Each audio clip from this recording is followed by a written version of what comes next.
அனைவருக்கும் வணக்கம். இந்த தொடரில் யூனிட் டெஸ்டிங் அப்படிங்கிற பற்றி நம்ம பார்க்க போகிறோம்.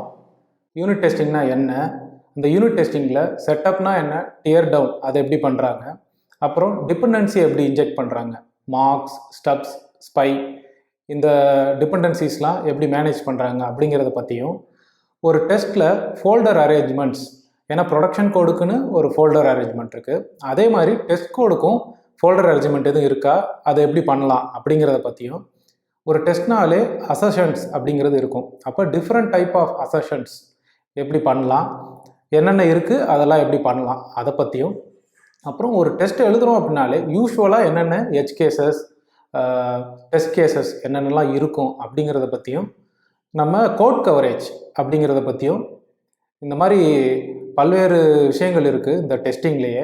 இது எல்லாத்த பற்றியும் இந்த தொடரில் விரிவாக பார்க்கலாம். இதில் முதல் பகுதியாக நம்ம எதுக்காக யூனிட் டெஸ்டிங் பண்ணுறோம், அப்புறம் எப்படி பண்ணுறோம், யூனிட் டெஸ்டிங்னா என்ன, அப்புறம் கடைசியாக இது எல்லாத்தையுமே ஒரு எடுத்துக்காட்டு வச்சு நம்ம பார்க்க போகிறோம். முதல்ல ஏன் யூனிட் டெஸ்டிங் பண்ணணும் அப்படிங்கிறத பார்த்துடலாம். நம்ம ஒரு கோடு எழுதியிருக்கோம், அந்த கோடு நம்ம நினச்ச ஃபங்க்ஷனாலிட்டி தான் ஒர்க் ஆகுதா அப்படிங்கிறத வெரிஃபை பண்ணுறதுக்கு டெஸ்ட் வேணும். இது முதல்ல. ரெண்டாவதாக, ஏற்கனவே ஒரு கோடு ஒர்க் ஆகிட்டு இருக்குது, இப்போ நம்ம புதுசாக ஒரு ஃபீச்சர் எடுத்துகிட்டு வரோம், அப்போ அந்த புது ஃபீச்சர் ஏற்கனவே இருக்கிற ஃபங்க்ஷனாலிட்டிஸ் எல்லாம் எதையும் பிரேக் பண்ணிடக்கூடாது. அதை எப்படி வெரிஃபை பண்ணுறது, யூனிட் டெஸ்டிங் இருந்துச்சுன்னா அதை நம்ம வெரிஃபை பண்ண முடியும். இது ரெண்டாவது காரணம். மூணாவதாக, ஒரு கோடு இருக்கும், அதோட டிசைனை நம்ம இம்ப்ரூவ் பண்ணுறதுக்காக ரீஃபேக்டர் பண்ணுவோம், ஆனால் ஃபங்க்ஷனாலிட்டி எதுவும் மாறக்கூடாது. அப்போ இந்த விஷயத்தை அச்சீவ் பண்ணுறதுக்கும் நமக்கு டெஸ்ட் வேணும். அப்போ தான் கான்ஃபிடெண்ட்டாக நம்ம ஒரு ரீஃபேக்டரை பண்ண முடியும். இதுக்கப்புறம் நாலாவதாக, ஒரு கோடை டெஸ்ட் பண்ணணும் அப்படின்னாலே அந்த கோடு ஒரு லெவலுக்கு க்ளீனாக இருக்கணும். அதை தான் டெஸ்டபிள் கோடுன்னு சொல்லுவாங்க. கோடு டெஸ்டபிளாக இருக்கிறப்பவே அது கொஞ்சம் க்ளீனாக மாறும். அப்போ ஒரு டெஸ்ட் எழுதுற மூலியமாக நம்ம கோடும் க்ளீனராக மாறுது. இது நாலாவதாக. கடைசியாக, ஒரு டெஸ்ட் இருக்கிறது மூலியமாக நம்மளோட கோடோட ஓவரால் கான்ஃபிடென்ஸ், ஒரு சேஞ்சு இன்ட்ரடியூஸ் பண்ணுறனாலும் சரி, இல்லை ஒரு ஃபீச்சரை நம்ம அடுத்தவங்களுக்கு எக்ஸ்பிளைன் பண்ணுறோம் அப்படின்னாலும் இந்த டெஸ்ட் வச்சு அஸ் ஒரு கான்ஃபிடென்ட்டாக நம்மளால் எக்ஸ்பிளைன் பண்ண முடியும். அப்புறம் டாக்குமெண்டேஷனாகவும் இந்த டெஸ்ட் வரும். உதாரணமாக, ஒரு கிளாஸை எப்படிலாம் நம்ம யூஸ் பண்ணலாம், அதோட ஏபிஎஸ் எப்படி கால் பண்ணலாம் அப்படிங்கிறத அதில் இருக்கிற வேரியஸ் டெஸ்ட் வச்சு நம்மளால் கண்டுபிடிச்சிக்க முடியும். ஸோ டெஸ்ட்டு ஒரு டாக்குமெண்டேஷனாக கூட செயல்படும். இதெல்லாம் தான் ஏன் யூனிட் டெஸ்டிங் பண்ணணும் அப்படிங்கிறதுக்கான காரணங்கள். இதுக்கப்புறமா எப்படி யூனிட் டெஸ்டிங் பண்ணணும் அப்படிங்கிறத பற்றி பார்க்கலாம். டெஸ்டிங்னாலே பொதுவாக அரேஞ்ச், ஆக்ட், அசெட், இந்த 3 ஸ்டெப்பு தான். அரேஞ்ச் அப்படின்னா, ஒரு டெஸ்ட்டு, இப்போ ஒரு கிளாஸை நம்ம டெஸ்ட் பண்ண போகிறோம், அதுக்கான சூழல், அதாவது டேட்டாவை ஆல்ரெடி செட்டப் பண்ணி வைக்கிறது. இப்போ நம்ம ஒரு கிளாஸை டெஸ்ட் பண்ண போகிறோம்னா அதுக்கு ஒரு இன்ஸ்டன்ஸ் ஆல்ரெடி இருக்கணும் இல்லைங்களா, இதை தான் அரேஞ்ச். இல்லை அந்த கிளாஸ்க்கு ஏதாவது டிபெண்டன்சி இருக்குன்னா அதையும் ரெடி பண்ணி வைக்கணும். இந்த ஸ்டெப் பேர் அரேஞ்ச். அதுக்கு அடுத்த ஸ்டெப் ஆக்ஷன்.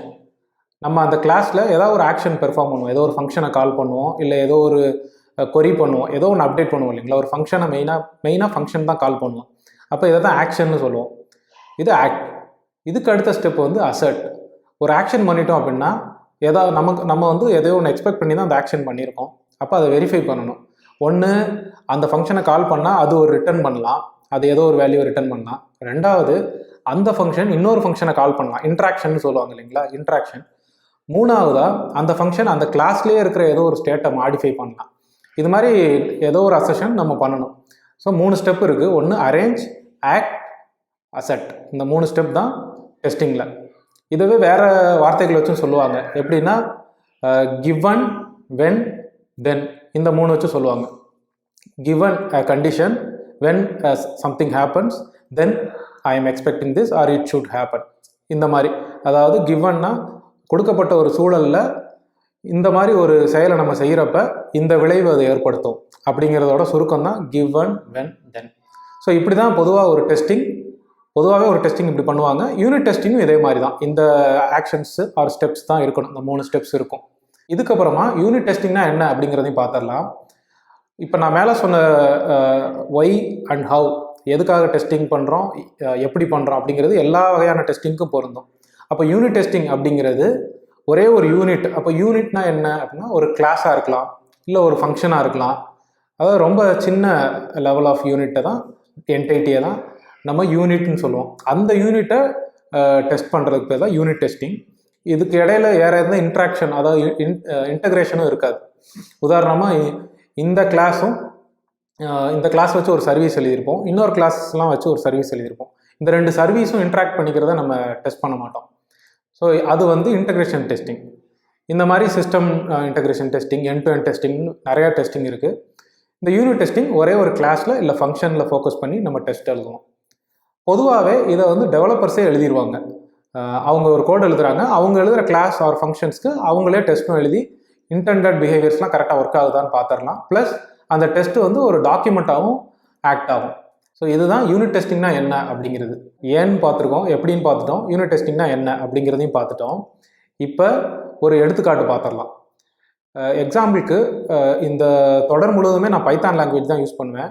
இந்த ஃபர்ஸ்ட் எக்ஸாம்பிள் என்ன பண்ண போகிறோம் அப்படின்னா, ஒரு அடிஷன், ஒரு கால்குலேட்டர் எடுத்துக்கிறோம். அந்த கால்குலேட்டரில் ரெண்டு நம்பர் கொடுத்தா ஆட் பண்ணணும். ஸோ இது ஒரு ஃபங்க்ஷனாலிட்டி. இந்த ஃபங்க்ஷனாலிட்டிக்கு நம்ம ஒரு டெஸ்ட்டும் எழுதுவோம். ரன் பண்ணி பார்த்து க்ரீன் ஆகுதா அதெல்லாம் பார்த்துருவோம். வாங்க கோடிங் போகலாம். இந்த எக்ஸாம்பிளை நம்ம விஎஸ் கோட் அப்படிங்கிற எடிட்டரில் நம்ம பண்ண போகிறோம்.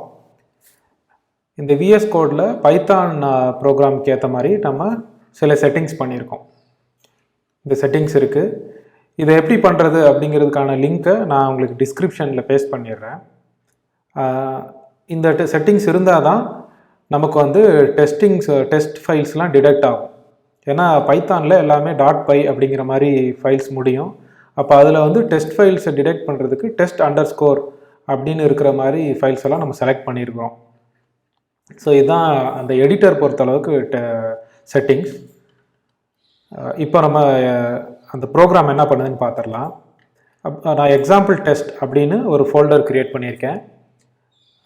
ரூட் ஃபோல்டரில் __ init.py இந்த ஃபைல் ஒன்று, எம்டி ஃபைல் ஒன்று க்ரியேட் பண்ணியிருக்கேன். ஏன்னா பைத்தானில் இந்த ஃபைல் இருந்தால் தான் அந்த ஃபோல்டரை மாடியூலாக அது கன்சிடர் பண்ணும்.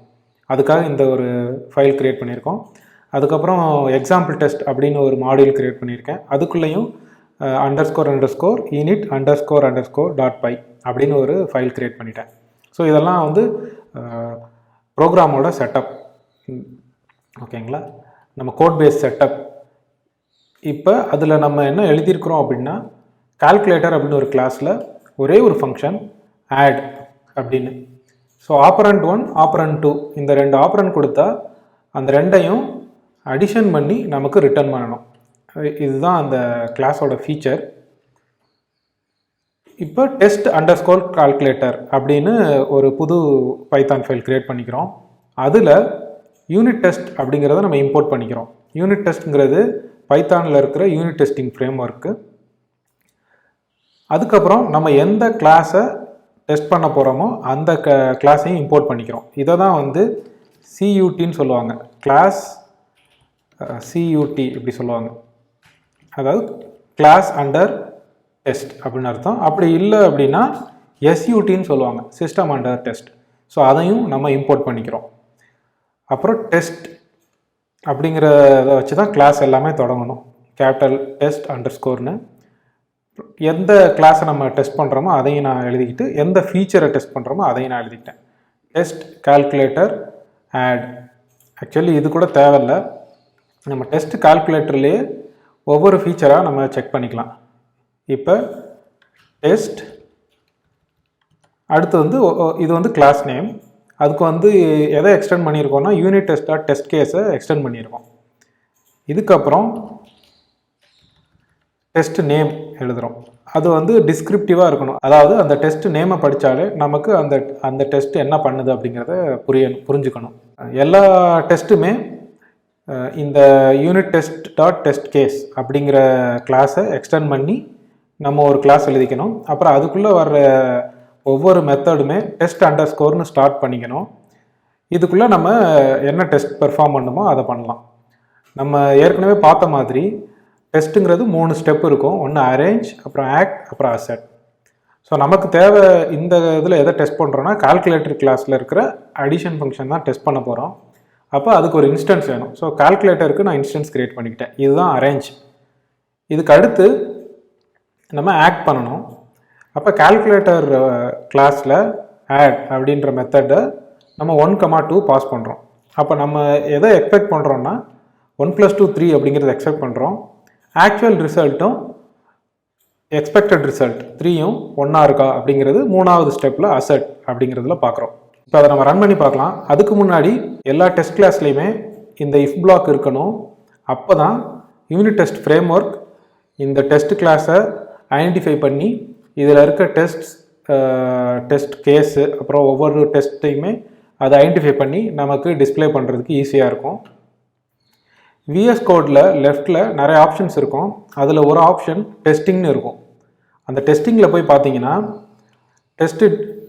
டெஸ்ட்டு டிடெக்ட் ஆகிருக்கும். இதில் யூனிட் டெஸ்டிங்கிறது வந்து ரூட் ஃபோல்டர், அதனால் அதை காட்டுது. இங்கே பார்த்தீங்கன்னா தெரியும், அதான் ரூட் ஃபோல்டர், அதை காட்டுது. அதுக்குள்ளே எக்ஸாம்பிள் டெஸ்ட்னு நம்ம வச்சுருக்கோம். அதுக்குள்ளே இந்த டெஸ்ட் calculator.py அப்படின்னு ஒரு ஃபைல் வச்சுருக்கோம் இல்லைங்களா, அதை டிடெக்ட் பண்ணியிருக்கோம். அதுக்கும் உள்ள இந்த மொத்த டெஸ்ட் கிளாஸுமே காட்டும். அதுக்குள்ளே வந்து நம்ம எந்த டெஸ்ட் எழுதியிருக்கோமோ அந்த test add should return addition of 2 numbers இதையும் காட்டும். ஸோ இப்போ நம்ம இங்கேயும் ப்ளே பண்ணலாம், இல்லை இங்கேயும் கூட இந்த ஃபைல்லே கூட நமக்கு ப்ளே சிம்பிள் டெஸ்ட் சிம்பிள் காட்டும். அதை நம்ம டெஸ்ட் பண்ணிக்கலாம். ஸோ இது க்ரீன் ஆயிடுச்சு 100%. இப்போ ஒரே ஒரு டெஸ்ட் இருக்கனால எல்லாமே பாஸ் ஆயிடுச்சு. ஸோ 100% காட்டுது. ஸோ பைத்தான் இல்லை, எல்லா லாங்குவேஜ்லையுமே இதே தான். ஸோ நம்ம ஒரு கிளாஸ் எழுதுவோம், அதுதான் கிளாஸ் அண்டர் டெஸ்ட். அந்த கிளாஸ்க்கான டெஸ்ட்டை நம்ம எழுதியிருக்கோம். இப்போ இதில் இந்த அடிஷன் ஃபங்க்ஷனுக்கு ஒரே ஒரு டெஸ்ட் கேஸ் தான் எழுதியிருக்கோம். இதிலே நிறையா இருக்குது. நெகட்டிவ் நம்பர்ஸ் எப்படி கூட்டலாம், ஃப்ளோட் நம்பர்ஸு, அப்புறம் பியாண்ட் த ரேஞ்ச். இப்போ ஒரு இன்டிஜர்னால் இந்த ரேஞ்ச் இருக்கும், அந்த ரேஞ்சுக்கு மேலே கூட்டினா என்ன மாதிரி பெர்ஃபார்ம் பண்ணுது, இது எல்லாமே நம்ம நிறையா டெஸ்ட் கேஸஸ் ஆட் பண்ணலாம். அதெல்லாம் நீங்கள் ஆட் பண்ணி பாருங்கள், ட்ரை பண்ணுங்கள். அது ஒரு எக்ஸசைஸாக எடுத்துக்கோங்க. அவ்வளோதாங்க. இப்போ உங்களுக்கு யூனிட் டெஸ்ட் எப்படி எழுதணும் அப்படிங்கிறத பற்றி ஒரு ஐடியா கிடச்சிருக்கும். இதுக்கப்புறம் உங்கள் கோடில் நீங்கள் எழுதுகிற ஒவ்வொரு கோடுக்கும் யூனிட் டெஸ்ட் எழுதுறதுக்கு ட்ரை பண்ணுங்கள். நீங்கள் எந்த அளவுக்கு யூனிட் டெஸ்ட் எழுதுறீங்களோ அந்தளவுக்கு உங்கள் கோட் பேஸ் மேலே உங்களுக்கு இருக்கிற கான்ஃபிடென்ஸ் இம்ப்ரூவ் ஆகும். முயற்சி திருவினையாக்கும். நன்றி.